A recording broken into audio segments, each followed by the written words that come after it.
প্রত্যেকটা মানুষেরই একটা স্বপ্ন থাকে। যেহেতু আমি ক্রিকেট খেলা শেষ হওয়ার পরে আমার সেকেন্ড লাইফটা আমি বেছে নেওয়ার চিন্তা করেছিলাম যে ক্রিকেট কোচ হব। যেহেতু আমার লাইফে আমি অনেকগুলো ভালো ইনিংস আছে এবং খারাপ ইনিংসও আছে, তো এই জিনিসগুলো আমি শেয়ার করতে চাই। এই কারণেই আসলে আমি কোচিংয়ে আসতে চেয়েছি। 3 বছর আগে যখন একটা অপরচুনিটি এসেছিল লেভেল 3 কোচিং কোর্স হবে আবুধাবিতে, তো বুলুল ভাই আমাকে ফোন দিয়ে বলেছিলেন যে লেভেল 3 একটা কোর্স হবে, তুই চলে আয়। তো আমি নিজের খরচেই গেলাম এবং লেভেল 3 কোচিং কোর্সটা করলাম। তো লাস্ট 2 বছর ধরে আসলে আমি রংপুর রাইডার্স আমাকে একটা বড় ব্রেক দিয়েছে গ্লোবাল T20 টুর্নামেন্টে কাজ করার। সেখানে আমরা গিয়ে চ্যাম্পিয়ন হলাম। তারপর তো BPL, ঢাকা প্রিমিয়ার লিগ, মেয়েদের ঢাকা প্রিমিয়ার লিগে গুলশান ইউথের হয়ে কাজ করেছি এবং কয়েকটা একাডেমিতেও কোচিং করিয়েছি। তার মাঝে মাঝে আবার আমি ক্রিকেটও খেলতাম। আসলে আমি খেলাটা এত লাভ করি আমি ছাড়তে পারছিলাম না। তো ইংল্যান্ডে আমি লাস্ট 2 বছর ক্রিকেটও খেলেছি। তো আমি সবার একটা মানুষের স্বপ্ন থাকে যে বাংলাদেশের হয়ে কাজ করার।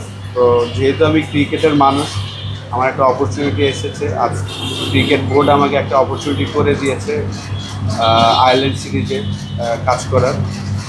তো টিমটাকে দেখতে চাই অবশ্যই। যখন খেলতাম তখনও দেখতাম যে একটা ভালো জায়গায় ওয়ার্ল্ড চ্যাম্পিয়ন হব, ভালো কিছু করব। তো এখন যেহেতু কোচিং লাইনে এসেছি, আমার যেটা ইচ্ছা যে আমাদের ব্যাটসম্যানরা প্রত্যেক সেকেন্ড ইনিংসেই বড় বড় রান করবে। ফার্স্টে আমাদের টেস্ট ম্যাচ, আর টেস্ট ম্যাচের টিমটা যদি দেখেন যে আমি বলবো যে খুবই এক্সপিরিয়েন্স এবং পারফর্মার সবাই টিমে আছেন। মুশফিক অলরেডি 98 টেস্ট ম্যাচ খেলে ফেলেছেন, মমিনুল 70+ টেস্ট খেলেছেন, শান্ত, লিটন, মিরাজ তারা অলমোস্ট 10-12 বছর ধরে খেলছেন। তো টেস্ট টিমের ব্যাটিংটা আমি মনে করি যে খুব এক্সপিরিয়েন্স এবং তারা যদি তাদের বেস্টটা খেলে অতটা সমস্যা হবে না আমি আশা করি। আর পরে হয়তো T20 নিয়ে আমি আপনাদের সাথে আলাপ করব। যেহেতু ফার্স্টে টেস্ট ম্যাচে আমি বিশ্বাস করি যে আমাদের প্লেয়াররা বড় বড় ইনিংস উপহার দেবে আপনাদের। ফার্স্ট অফ অল আমি বলবো যে আমি নিজেরা খুব ভাগ্যবান মনে করছি। আল্লাহ আমাকে এমন সময় এই সুযোগটা করে দিয়েছেন, কারণ মুশফিকের ডেবু ম্যাচে আমি ছিলাম ড্রেসিং রুমে লর্ডসে, এবং মুশফিকের 99 এবং 100তম টেস্টও ইনশাল্লাহ আমি থাকবো। তো এই কারণে আমি নিজেকে খুব ভাগ্যবান মনে করি। এবং মুশফিককে সেই ছোটোবেলা থেকে যেহেতু আমি দেখেছি, একমাত্র ক্রিকেটার যে তার ডিসিপ্লিন ছিল বলেই সে 20 বছর ধরে খেলছেন। আমার ব্যক্তিগত মতামত যে আসলে বাংলাদেশের সামনে ফিউচার বলেন এখনও যারা খেলছে সবাই যদি মুশফিকের সবাই আসলে মুশফিকের রোল মডেল হিসাবে দেখা উচিত। এবং সে কিভাবে এই জায়গাটাতে আসছেন, জাস্ট একটাই ডিসিপ্লিনে কি হতে পারে, খাবার, ঘুমানো, প্র্যাকটিস, এই জিনিসগুলো যদি আপনি প্রপার ডিসিপ্লিন করেন আপনার লাইফে তাহলে এই জিনিসটা সম্ভব। তো অবশ্যই আপনি যেটা বললেন যে স্ট্যান্ড না, অনেক কিছুই আসলে মুশফিকের বাংলাদেশের প্রথম ক্রিকেটার হচ্ছেন যে 100টা টেস্ট খেলবেন, এটা বিরাট একটা গর্বের বিষয়। এবং শুধু সে একটা ফর্মেটটা, 3টা ফর্মেটই কিন্তু বাংলাদেশকে নেতৃত্ব দিয়েছেন, খেলেছেন, এখন একটা ফর্মেট খেলছেন। এবং বাংলাদেশের হয়ে প্রথম ডাবল সেঞ্চুরিয়ান, 3টা ডাবল সেঞ্চুরি আছে, একটাতে 175, 190, মানে 2013-র পরে সে সেঞ্চুরি করলেই বোঝা যাচ্ছে যে সে বড় বড় স্কোর করেন। তো আশা করব যে আয়ারল্যান্ড সিরিজেও 2টা টেস্ট ম্যাচে যদি সে স্টার্ট পায় সেটা বড় করবেন, এটাই আশা থাকবে। ভালো ফর্মেও আছে, কারণ NCL-এর সেকেন্ড ইনিংসে 100 করেছেন।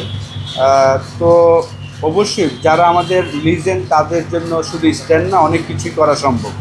আমি দেখেন যার যার ব্যক্তিগত মতামত দিতেই পারে, এটা নিয়ে আমার কোনো বলার কিছু নাই, কারণ তার সাথে সে আমার আন্ডারই খেলেছেন আমি যখন ক্যাপ্টেন ছিলাম, এবং সে মানুষ হিসাবে ভালো, এটা আমি জানি। ওইটা বিষয় নিয়ে আমার কোনো বলার কিছু নাই। চাপ তো থাকবে, দেখেন আপনি যে কোনো সেক্টরেই যাবেন আপনার চাপ থাকবেই। আপনি রেজাল্ট ওরিয়েন্ট কাজ করতে গেলে অবশ্যই আপনাকে চাপ সহ্য করতে হবে। এবং যেহেতু আমি 13 বছর ইন্টারন্যাশনাল ক্রিকেট খেলেছি, এই চাপ আমি অনেক সহ্য করেছি এবং আমার লাইফে যে একটা ঘটনা হয়েছিল সেই চাপ থেকেও কিন্তু আমি ফিরে এসেছি। তো এই বিষয় নিয়ে আমি আসলে এত ওয়ারিড না। আমি জাস্ট যেখানেই যাই আমি অলওয়েজ আমি অনেস্টিভাবে কাজ করার চেষ্টা করি এবং আমার 100% দেওয়ার চেষ্টা করি প্রত্যেকটা জায়গায়। যারা আমাকে চেনে সবাই জানে যে আমি যে কোনো কাজই আমার 100% দেওয়ার চেষ্টা করি এবং সেটাই দেওয়ার চেষ্টা করব। আসলে আমি একদমই চিন্তা করছি না যখন যে জায়গায় কাজ করব, কারণ আমি কিন্তু বরিশালের হয়ে কাজ করছিলাম 4 ডে ক্রিকেটে এবং টিমটা সুন্দর মতন গোছানো হচ্ছিল, ভালো খেলছিল। তো এখন আরেকটা অপরচুনিটি পেয়েছি দেশের হয়ে কাজ করার।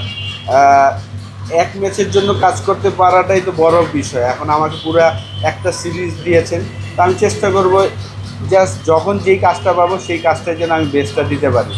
ওই লম্বা সময় করব এইসব নিয়ে আমি ওয়ারি না। হ্যাঁ, সিলেটে আমরা T20 খেলেছি। তো ডেফিনেটলি ডিফারেন্ট কন্ডিশন অন্য অন্য জায়গা থেকে, বিশেষ করে উইকেটটা আমরা চাইলেই সেখানে বাউন্সি উইকেট বানাতে পারি, চাইলেই স্পিন উইকেট বানাতে পারি। তো এখন আমি ঠিক এটা বলতে পারবো না ম্যানেজমেন্ট কী চায়। চ্যালেঞ্জ তো থাকবে, ইন্টারন্যাশনাল ক্রিকেট খেলতে গেলে আপনাকে চ্যালেঞ্জ ফেস করতেই হবে। তারপরে আমি বিশ্বাস করি যে আমাদের টেস্ট টিমটা খুবই চমৎকার। তারা যদি তাদের বেস্ট ক্রিকেট খেলে অতটা কঠিন হওয়া উচিত না। আজকে আসলে আমরা যারা টেস্ট টিম কালকে আমরা যাব, আমরা সবাই আমাদের লাগেজ নিতে আসছি। 2012-13 থেকে শুরু হয়েছে যে আসলে প্রত্যেকটা মানুষের জন্যই কঠিন লাইফটা। আগে যতটা সহজ ছিল, আমরা যখন খেলতাম আমরা ওয়েট করতাম কিন্তু রাত 8টা রাত 10টার নিউজের জন্য, সকালবেলা নিউজ পেপারের জন্য। এখন কিন্তু এভরি সেকেন্ডেই নিউজ হয়ে যাচ্ছে যে আপনি কী করছেন না করছেন। তো এটা তো অবশ্যই প্রত্যেকটা মানুষের জন্য কঠিন। তো আমার একটাই আশা থাকবে আপনাদের কাছে যে আপনারা অবশ্যই সমালোচনা করবেন, কিন্তু একটু রয়ে সয়ে করলে ভালো আমার কাছে মনে হয়, কারণ সবাই চায় বেস্টটা দিতে। তো সেই জায়গা এই সমালোচনাটা হবে, এটা আমি জানি, এটা স্বাভাবিক, এটাই লাইফ। আপনি ভালো করলে আপনাকে আকাশে উঠাবে, খারাপ করলে নিচে নামাবে, এটাই লাইফ। তো এইখানে আপনার ওইটা নিয়ে ওয়ারিড না হয়ে জাস্ট আমি আমার কাজটা করার চেষ্টা করব।